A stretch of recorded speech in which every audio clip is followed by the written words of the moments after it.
Why, hi there, I'm Ron Juckett, and it's time once again for This Week on the E for this February 13th, 2019. Just me this week. Dave Gardner's on assignment, and first and foremost, of course,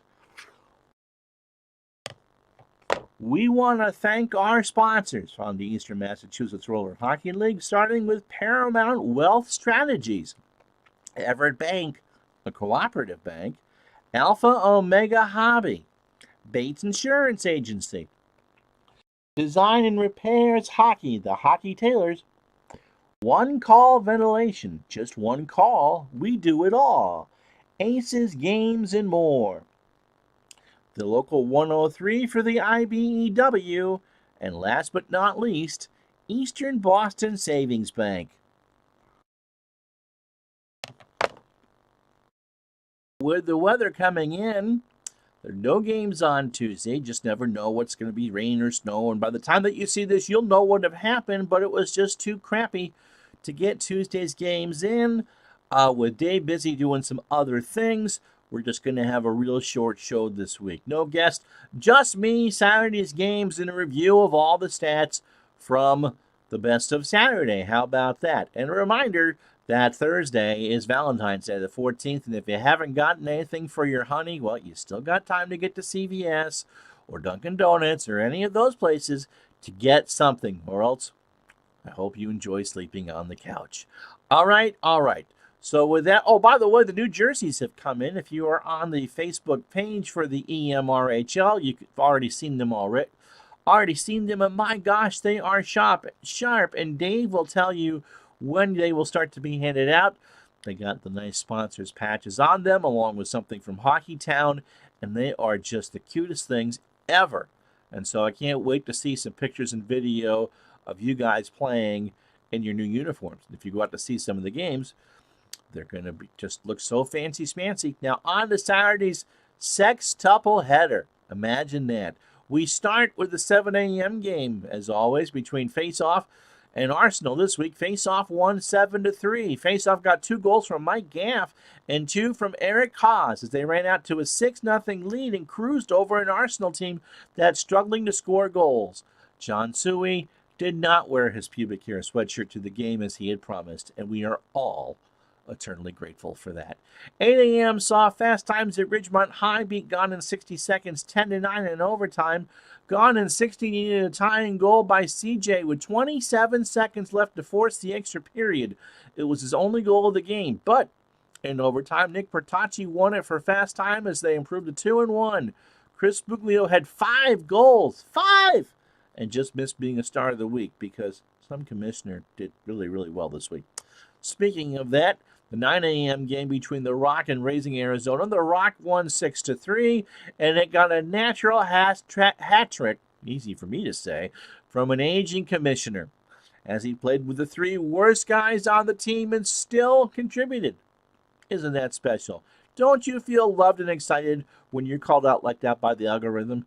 Arizona only had 4 players show up. The wrong 4. Pete Carpentieri had a hard time finding the open net and went goalless. Remember, bribes always work. 10 a.m. game, National Treasure 7, Snake Eyes 4. Bottom of the barrel teams met up, and finally someone got a win. George Rahman scored a hat trick 3 times in the third to secure the W for National Treasure. Dave Belisle was not there. Dave, of course, was recovering from his appearance last week on This Week on the E. On Snake Eyes, everyone named John or James played as bad as Ted Davenport. Ted, you know what to do. 11 a.m. game, Ghost Riders 7, kick-ass, well, they didn't, 2. The oldest goalie in the league made 37 saves and held Fab to 1 goal and Rizzo to scoreless as the Ghost Riders improved to 3-0.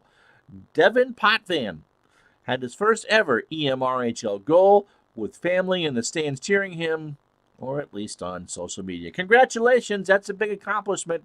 Hope you get a lot more.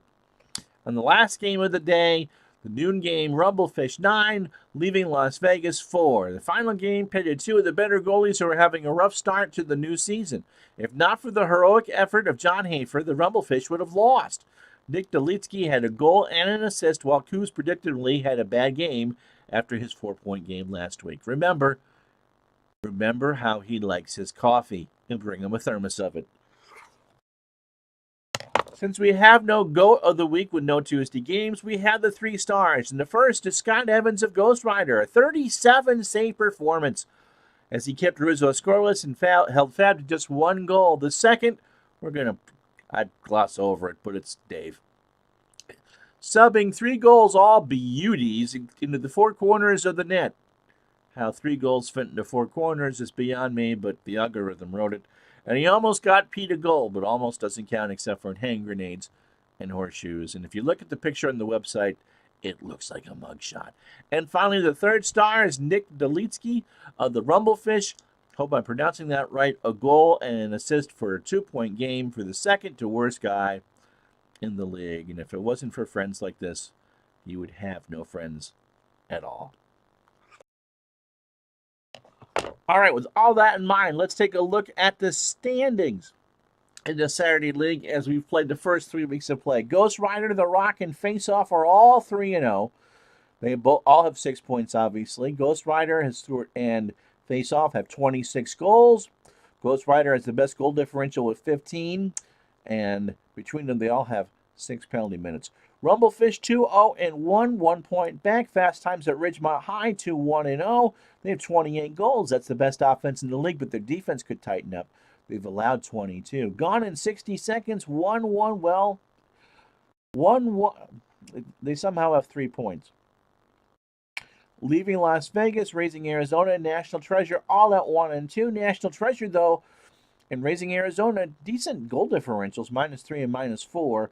Kick-Ass is 0-2-1. And Arsenal and Snake Eyes looking for their first win, both 0-3. Arsenal's only scored 11 and allowed 18, and Snake Eyes 13-4 and 23 against. But the season's still young, and anything can happen. But a nice, tight race to start the year. Let's take a look at your leaders. Nick Bertocci has 13 points in 3 games. 1 over the ageless Eric Cause and Mark Scribner. John Dalba and Sean Andrews have 11. Greg Good and Nick Brackett have 10. Matt Mahoney, Paulo Callahan, and Ted Davenport, who the algorithm just loves in the writing, have 9. Mark Scribner has 10 goals in 3 games. Not bad for number 20.